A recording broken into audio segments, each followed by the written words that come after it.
Yeah, ndithu tikulandeni program ya Morning Coffee Live News pano pakati mawa ndithu wa GBS Your Family TV and imene ndi program ya Morning Coffee Live News kufikani mawa lero ndine Tom Kamanga lero pa 10 February 2026 kukalanso ndithu lachiwiri la sabata limeneli tingopepesa kuti ayi zakhanga titi zinavuta malingana ndithu mvula imene timalandira mphamvu iyi ndayi zina nkhani za magetsi zomakhalanso ndithu zovutanso palengera kuti mwina ndithu makhala mvula imene igwera mphamvu imathasokoneza pena pake komabe iye ayitiyamikirenso kuti ayi ngakhalibe zina liyonchi panali vuto takwanitsanso ndithu kuti ayi tikhoza kulowa live kuti tikupatsireni nkhani zomwe zachitika kuno kumudzi komanso ngakhale madera ena ndithu ozungulira mosataya nthawi ndiyamikirenso ndithu mzanga lomnyo khazika kumeneko makina amene sakunetsetsa kuti zonse zikhalenso ndithu zikuyamba bwino mawa umenewu and apa tiyeni tipite tione nkhani zomwe zili pa time 360 Malawi tione pamenepa ndithu kuti yes pali nkhani zotani pa time 360 Malawi apa pali front page ya the daytime newspaper and pamenepa ndithu the main headline says FISIP takes slow pace, yes, redemption rate at 65%.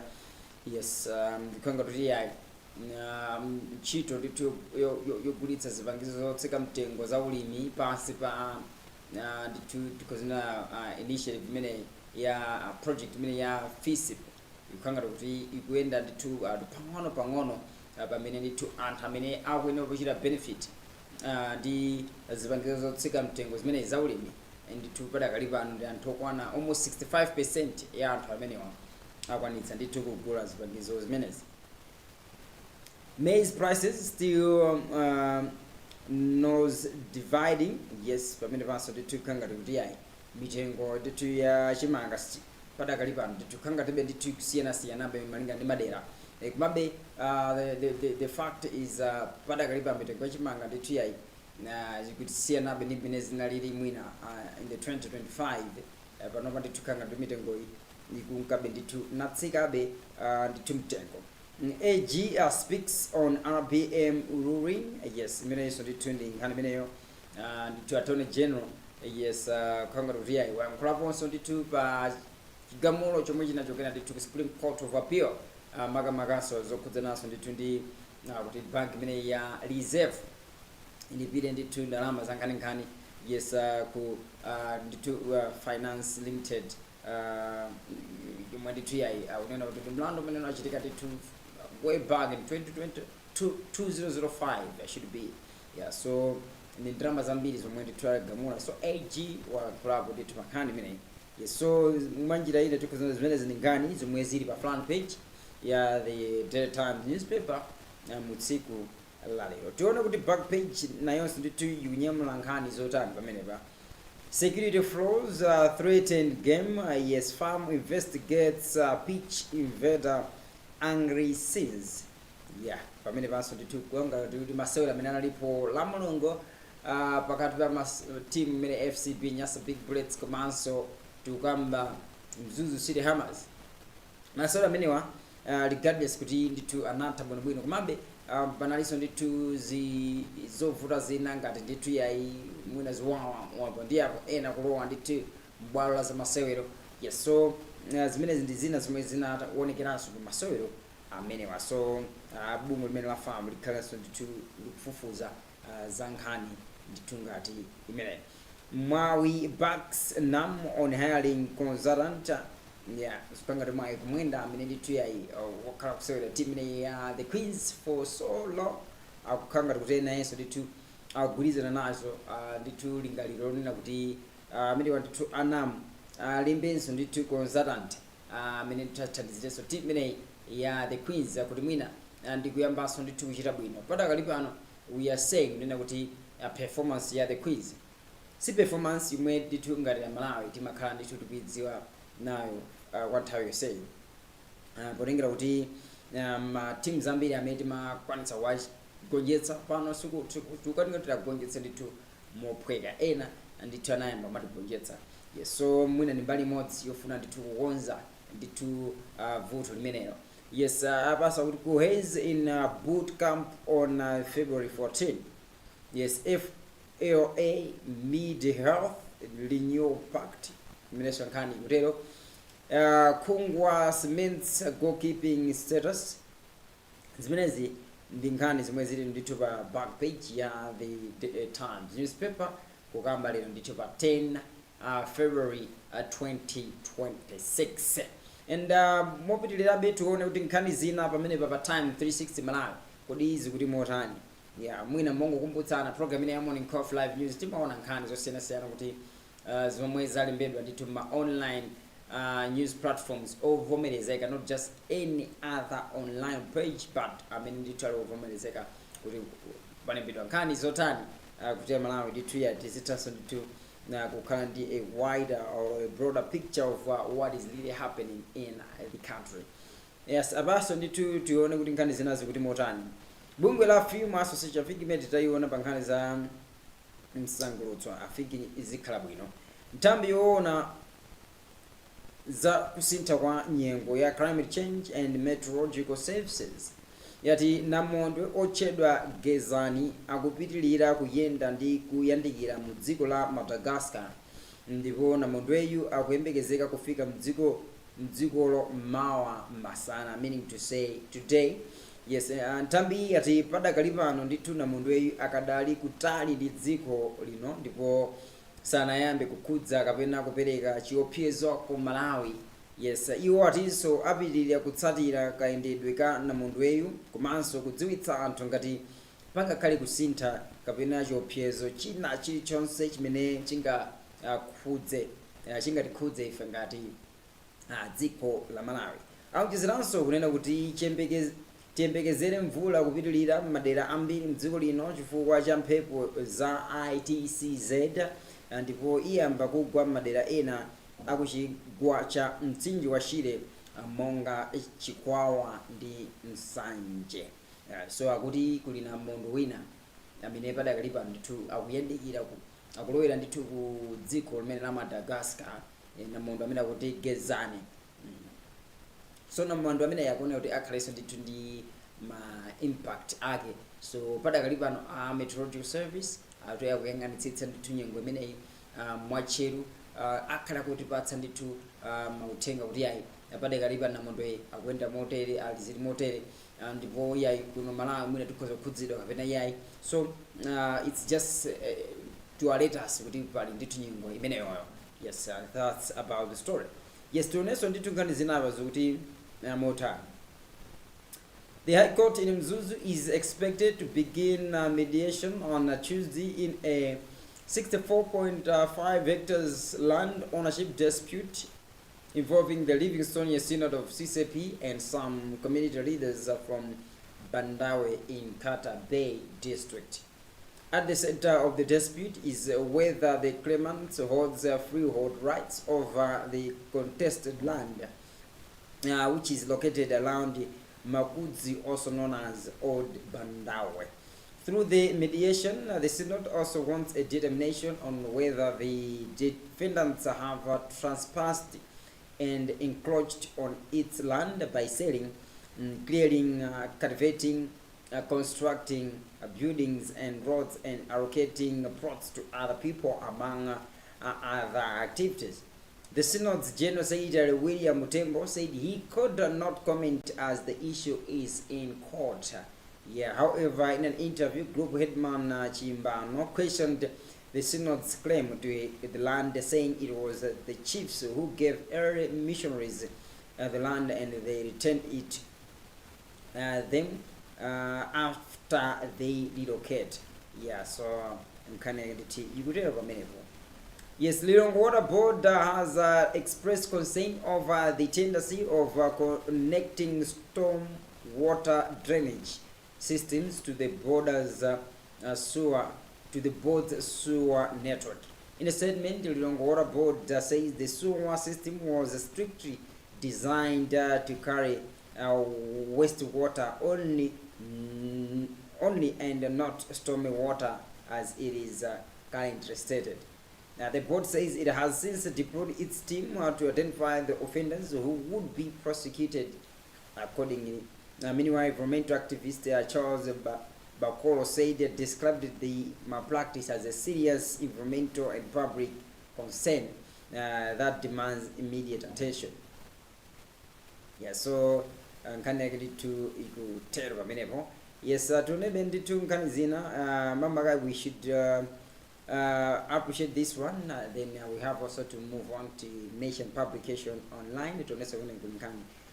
The National Food Reserve Agency (NFRA) has reduced the buying price of maize from 55,000 kwacha to 42,000 kwacha per 50 kilogram, as it is expected to resume purchasing the commodity across the country on Tuesday this week.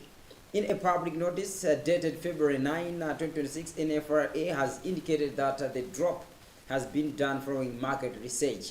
The agency has indicated that the purchase shall be conducted strictly on a first-come, first-served basis. And in December last year, the agency announced the resumption of the maize purchase at 55,000 kwacha per 50 kg bag, a process that later suspended due to financial constraints. Yeah, so nkhani yake ndithu ikutero pamenepo kuti yayi aboma akudzeranso ndithu ku National Food Reserve Agency ikhale ndithu kugula chimanga nditi pa mtengo wa 42,000 kwacha pa 50 kilogram bag. Yeah, mtengo huu ukutsatira ndithu kutsika kwa kuchoka ndithu pa 55,000 kwacha yomwe ndithu boma limagula makamaka mchaka chatha. Komano apa ndithe lero lachiwiri ikhalire kwamba sogula chimanga kwa alimi osiyanasiyana ikani ndithu madira zosiyanasiyana makhala kugulitsa chimanga kuboma, komano akhale ndithu akuyendera kuti oyamba kufika ndi chimangayo ndi amene azigulitsa chimanga kuboma. Yeah, first come first serve basis. So that's about the story. And tunenso ndithu nkhani zina zomwe tili nazo ku Nation Publication Limited Online kuti kumene kunso ndithu yayi kuli nkhani zotani. We should start with what the Nation Publication Limited newspaper is having this morning. All eyes on APM's SONA.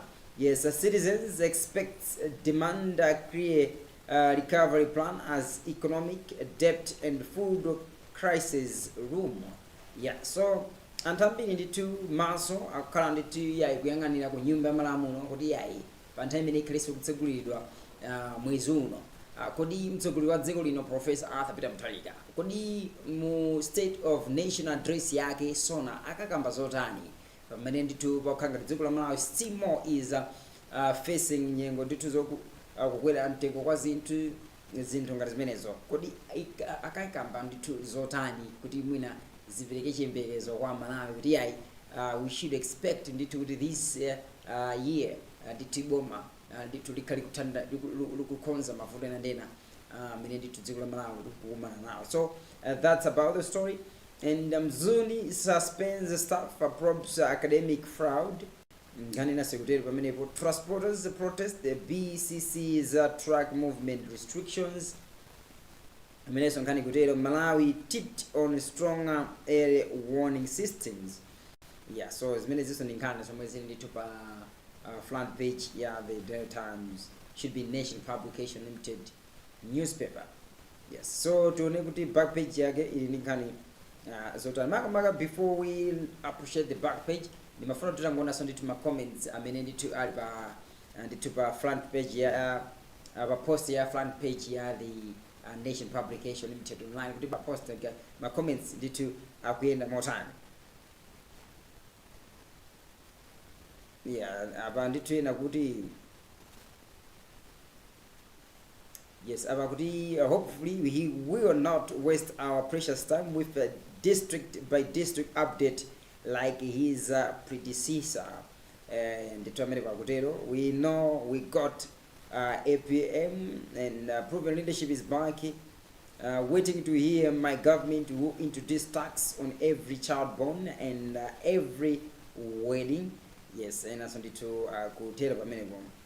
Yeah, so extend probe even to other universities. Lots of nonsense happening within the corridors. Our sisters, daughters are being punished if they refuse to sleep with lectures, and sometimes they are given low grades. It's worse even as we speak now. Yeah, APM expresses in a time of austerity and increase the tax burden. Yeah, so these are some of the comments that the people have also commented on the front page, on the post of the front page of the Daily Times and newspaper. Yes, tionenso nkhani zina kuti zikuti motani pamenepo ndithu makamaka we should look at what the back page of the Nation Publication Limited newspaper is having. Mwisho ends coach's praise, says a teenage star adapting to physical and fast German style. Yeah, so gonna get so the 20 minutes osewera omalawa mwisho amene chiyai amasewera kunja kwa dziko seems kuti yai kumene kuti two is performing yes good and yai akukanga kuti akumuyamikiranso ndithu kusaka team yomwe akusewera ndithu kumeneko. Bullets are not satisfied with a 19 million kwacha still much gloss. Yeah, Bullets isiku kuti ya ndalama zomwe zinapezeka ndithu pa gate pa masewera ake ndi Mzuzu City Hammers pamene tunena kuti Bullets mama masewera amene ndithu anatolera ndalama yokwana 19 million kwacha. Yeah, so Bullets seems to is not satisfied with that amount of money collected on the gate. Yes, and Wanderers Youth win BT FCB under 20 league. Eagles Kalonga in constructing lands. Yeah, so can the back page, yeah, the Nation Publication newspaper. Particularly in these minutes is yeah. They do next one can is good more time. Yes, and Mzuzu University has suspended some of its staff members and also withheld the graduation of 55 students over allegation of academic fraud, which the institution is currently investigating.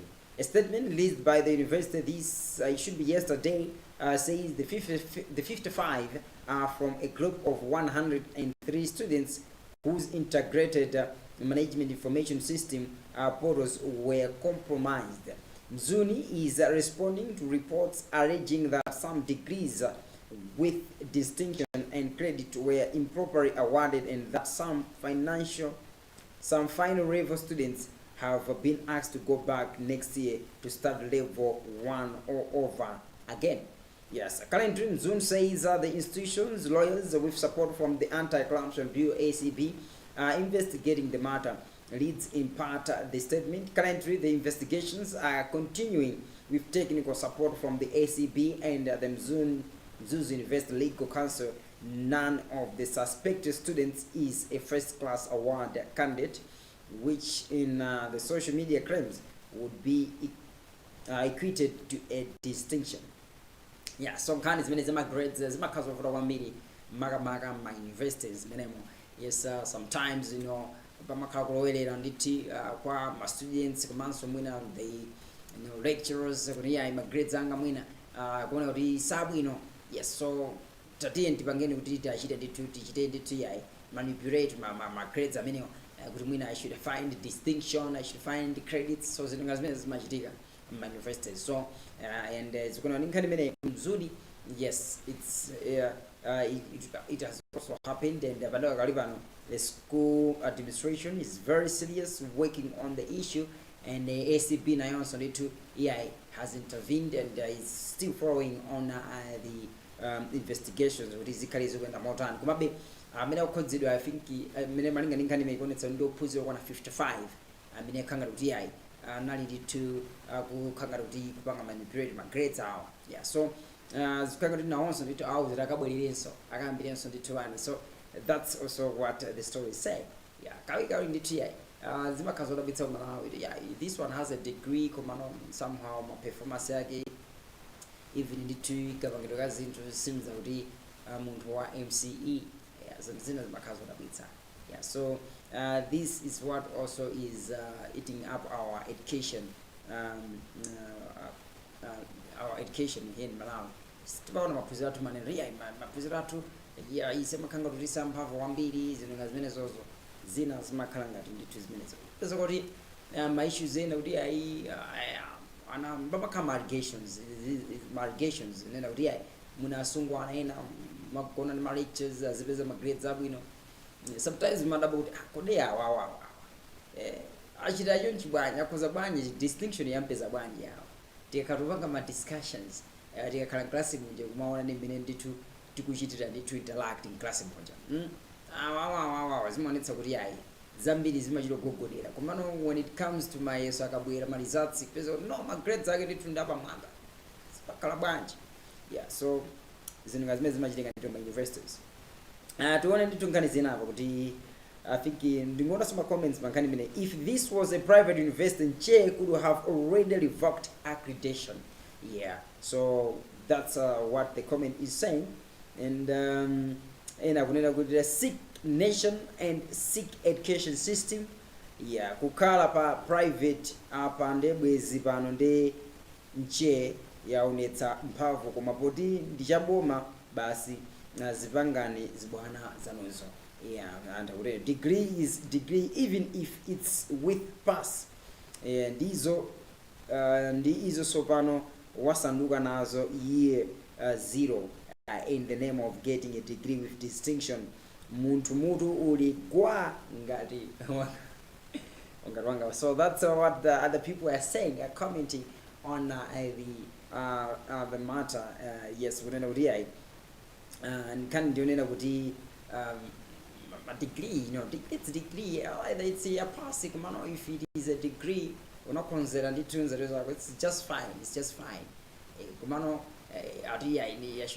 when yes, it has a colorful, grades. No, kumano it's not really reflecting your agent, because your intellectual mind.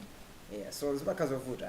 Yes, so that's about some of the comments that here on the pastoral mini. Tuoneso ndithu nkhani zina apa kuti zikuti motani pamene tikutira bendi tikuona nkhani zostatu makamaka nditi pa Nation Publication Limited online. Deputy Minister of Education, Science and Technology Francis Foray says the equity with quality and learning at secondary equals project complements the free secondary education policy. Yeah, so Nerven Education Division Manager Sam Temple said the project has come at a time Chitipa and Kalonga districts face shortage of school infrastructure. Yeah, so the Department of Disaster Management Affairs from Mangochi District Council has begun rolling relief maize onto a vessel destined for hard to reach areas currently facing acute food shortages in the district. A total of 6,836 bags are expected to be dispatched to communities under the traditional authority TAs of Makanjila, Lulanga, Hamisi, Makanjila, and Chilawe. Yeah, speaking during the load exercise rolling exercise at the Monkey Bay on Monday, the council's director of planning, Newton Muntari, said the intervention aims to support households struggling with food insecurity during the lean season. Yeah, so in addition to these communities, Dodma will also distribute relief maize, 50 kg per household to other hunger-stricken areas according to the district. Currently, about 63,602 households in Mangochi are facing food shortage. Yeah, so I'm kind of going to Utero and Malawi needs predictable financing, stronger institutions, and sustained policy commitment to consolidate gains and address remaining gaps in the climate risk and air warning systems initiatives. The World Meteorological Organization has said. Yeah, so the organization's Secretary General Celeste Saulo said this after leading a delegation that made Minister of Natural Resources and Climate Change Patricia Whiskers on Monday in Lilongwe ahead of the 2022 second cruise steering committee meeting that Malawi will host on 13 February in Blantyre. So nkhani yake ndithu ikutoka pamene, and most of the time tionenso nkhani za msangulutso kuti motani amalinga ndithu ndi nthawi kukhanga kuti yayi nthawi ndithu ikuyenda changu zaidi de tione kuti nkhani za msangulutso pamenepa zikuyenda motani. And pa nkhani za msangulutso ndiyambe ndithu popita ndithu pa nkhani imeneyi pa Malawi 24. After years of focusing on music, celebrated gospel artist Steve Wazisomo Mulia has turned inward to answer a deeper spiritual call, fully committed himself to ministry work through Grace Life Assembly. Yeah, kana yake ndithu pamenepa ikutere kukanga kuti yayi ndithu oimba amene ndithu timamudza kuti Steve Wazisomo Mulia amene ndithu azikanga kuti waona kuti yayi kungoimba chabe nyimbo za uzimu mwina ndithu yayi sikuwanira yayi koma mulungu omuyitaniranso kuti yayi kuoneranso kuti zikhala kulalikira. Yeah, so panopa ndithu yayi ndi mbusa amene ndithu akutumikira mpingo umene wa Grace Life Assembly. Yeah, so that's about the story. Yes, Steve Wazisomo Mulia. Yes, tionenso nkhani zina apa zoti motani pamene tikupitirabe ndithu kuona nkhani zosiyanasiyana pamenepa. Malawi 24. Malawian music fans on Saturday marked the birthday of a popular singer, songwriter and producer Joe Icon, but celebrations quickly shifted from cake and candles to a spirited social media debate over the artist's real age. Yeah, so I'm kind of headed to Ramba Junction.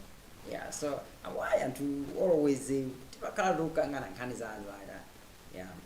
of course this my wines on bado no makamaka ndithoma 2000 umene ndi bado kuti kumakula mudabwitsa kwambiri.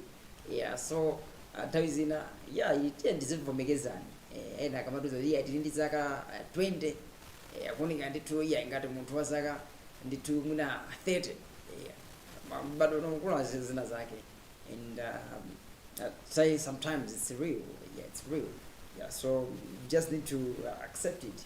Ena kubera sakubera, I think it's something which is not that important.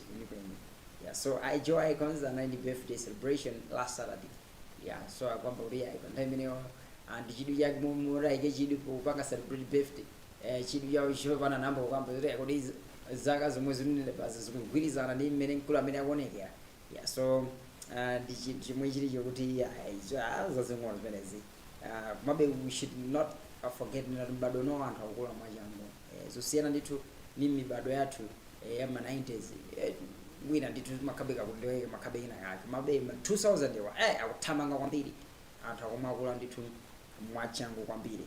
Umaona kuti yayi mwanayi ndithu yakuti she's 14 years kumano akuna kuti yayi wakulu sinko kwambiri. So zimakhala choncho ndithu zaka zake zino. You just need to accept zinthu zikuti yayi zili choncho ndithu zomayina choncho basi. And tionenso nkhani zina pa tibwere pa Malawi 24 paja mama pa time 360 Malawi pamene pachitionenso kuti yayi pali nkhani zina zotani za msangulutso zomwe tikhozanso ndithu kugawana pamene pa. Bungwe la Film Association of Malawi Farmer dzulo lachititsa mkumano ndi ofesi ya kazembe wa dziko la India pa nkhani ya lingaliro lokhala ndi mgwirizano pa nkhani za makanema. Yes, mwazina mukukambirana kwawo ngodya zokhudza mgwirizano ndi monga ganizo lokhazikitsa phwando lokhudza makanema komanso kugawana upangiri pa nkhani za makanema. Yes, mtsogoleri wa bungwe la Farmer Dorothy Kingston komanso kazembe wa dziko la India Amalala Maguha ndi amene anachita ndithu zokambirana nazi. Yeah, ngati mbali ya chiyambi cha mgwirizano wa pakati pa Farmer ndi dziko la India, wachiwiri kwa mtsogoleri wa bungwe la Farmer Gilbert Moyo ali mdziko la India komwe ali nawo pa maphunziro okhudza makanema. Yeah, nkhani yake ndithu imene komano tiyamikirenso ndithu ya Dorothy Kingston makamaka ndithu ndi mmene akugwirira ntchito kumeneko ku Farmer yes akuonetsetsa ndithu ndi tima kuti yayi nkhani zamakanema kuno Malawi zipite patsogolo. Yes, so tinaona ndithu just recently tinaita naso ndithu yayi ma actors odziwika bwino kuchoka dziko limene la South Africa, Nigeria, pamene samakamba ana ndi msonkhano wawo waukulu, and now yayi akulingaliranso kuti yayi mwina ndithu akhale ndi mgwirizano ndi dziko la India pa nkhani za mafilimu akanema. So kunena kumene kuja ndithu kumakhala kuli ndithu kumene kuja we call it Bollywood. Yeah, so kumene kwa ndithu yayi azathoje they are very much advanced pa nkhani za film. Yeah, so this is a good step makamaka ndithu tikamayang'ana kuti kuno ku Malawi nafenso ndithu tikhale tikukula munkhani zochita makanema. Yeah, so mgwirizano umene we believe unena kuti uthandizirenso ndithu dziko la Malawi kuti tipite patsogolo pa nkhani za makanema. Tione nkhani tsopano zina za masewero zomwe tili nazo katika maprogram ene ndiona nthawi ikanga kuti yayi ikuthamanga kwambiri. Netball Association of Malawi now has announced that newly hired high performance netball consultant Debbie Fura will name her own backroom staff after conducting interviews. Fura is also expected to train at least 6 local coaches. NAM has hired the former Silver Fins of New Zealand goal defender on a year-long contract to help revamp the Queens. Yeah, Fura is expected to arrive in the country on February 21st to open a new era, as this will be the first time for the Queens to be coached by a coach from another country. She will arrive with a huge reputation, having won various medals as assistant coach for Silver Fins from 2018 to 2025. Yes, she guided the Silver Fins to a gold medal finish on the 2018 Fast 5 Netball World Series as head coach. Yes, so I'm kind of getting to the yeah, it's a well done at NAM for making it possible. We have finally hired this I can say is from New Zealand. This New Zealander kuti yazathandizirenso ndithu makamaka team imene ya the Queens kuti mwina ndithu performance yake ndithu ndikubwerera momwe inalili kalekale when the Queens was being led by later Griffin Sayenda amene mbiri yawo ndithu sizafufutika ndithu tikamakamba nkhani za masewero ampira wamanja kuno ku Malawi. So amene ndithu Debbie Fura amene akuoneka kuti wachizanso ndithu zamphamvu pamene ndithu amakocha team yinaso amene ku New Zealand, team imene ndithu akunena kuti Silver Fins kumene ndithu zaka za 2018 20 to 2025 okha ndithu kuchita ndithu zamphamvu kutenga ma medals kutsogoleranso team imene ndithu kuchitanso kutenganso ma medals mipikisano ina kumeneko. So the coach amene ndithu yayi akhala ndodziwa pamene azikafika kuno ku Malawi pa 21 February akhali ndithu yayi akubweranso ndithu ndi chiyembekezo kuti azasinthe ndithu performance ya Queens yomwe ife ndithu team ayidziwa. So kani ikulero pamene pa and ndidakali pa times pompaja ndi pamene ndithu ndikuona nkhani zosiyanasiyana tionenso kuti nkhani zinapo zikuti motani. Kopa matsopano ali pa namba lachisanu ndi chitatu pa mndandanda wa osewera amene amwetsa zigoli zochuluka ku Chelsea mu Premier League. Zigoli zitatu zomwe Palmer anagoletsa loweruka pamene Chelsea inagonjetsa Wolverhampton Wanderers 3-1 zakwanitsa 42 pa mndandandawo kuposa za John Terry amene anagoletsa 41. Frank Lampard ndi amene anamwetsa zigoli zochuluka kuposa onse mu Premier League ku Chelsea ndipo ndi zokwana 147 zomwe anagoletsa m'masewero 429. Palmer ali ndi mwayi okhalabe pa mndandandawo pokhala kuti akadali ndi nthawi yambiri yosewera mpira komabe ngati angakhalebe ku timuyi ngakhale there are some rumors kuti the player might relocate to Manchester United koma it's just rumors komano ngati akhalibe ku Chelsea mopitirira ndi kuti Palmer akhalabe ndithu yayi ndi mwayi ogotsa zigoli zambiri ku timu imene ya Chelsea. Atipadakali pano ndithu ali pa number 8 ngati pa osewera amene anagoletsa zigoli zochuluka kwambiri mu English Premier League ku Chelsea, ku timu ya Chelsea. Mwina ndithu pamenepo kufunika ndithu kuchita emphasize. So Palmer ali pa number 8 ya Frank Lampard imene pa number 1 ndi 147 goals. Didier Drogba wa ku Ivory Coast amene ndithu imene akubwera pa number 2 ndi 104 goals. Komanso pa number 3 pabwera Eden Hazard amene anachinya ndithu zigoli zokwana 85 and Jimmy Floyd Hasbeck amene ndithu anachigolitsa zigoli zokwana 69 ndipo ali pa number 4. Yes, ndipo pa number 5 pali Zola, 6 pali ndithu Edouard, then Diego Costa akubwera ndithu pa number 7 ndi 52 goals. Cole Palmer akubwera ndithu pa number 8 and zigoli 42. So kaniyo ikutero ndithu pamenepa nkhani ndithu yabwinonso ndithu ku team imene ya Chelsea yomwe yagonjetsa Wolverhampton Wanderers 3-1 weekend yapitayi. Apa ndithu ndafika pa mapeto pa zonse zomwe takonzekeretsani program ile ya Morning Coffee Live News mtsiku lalero. Langa dzina Tom Kamanga, Mr Morning Coffee, komanso ndiyamikire mzanga umakina umene ku Romeo Khazika amenenso ndithu anali pa makina mtsiku lalero. Osaiwala inanso amene ndithu matitsatira kudzeranso ndithu ma online platforms at GBS Your Family TV, Facebook page, komanso GBS Malawi YouTube channel. Mwina kwa ina ndithu simunachita ndithu follow my page amenewa. You can follow my page amenewa ndithu GBS Your Family TV, Facebook page, komanso GBS Malawi YouTube channel. Ndikuti ma programs atambiri mkozanso ndithu matsala makamaka ma programs alive amene ndithu taiza mbiri timakhalanso ndithu kuoneka pamenepo. And kwa lero ndi malizire pamenepa ndingoti pirizani kutsatira ma programs osiyanasiyana pano pakanema wanu wa GBS kufikiranso last night pamene zabwera program ngati mwe ndingoti mukhale tsiku lopambana. Bye bye.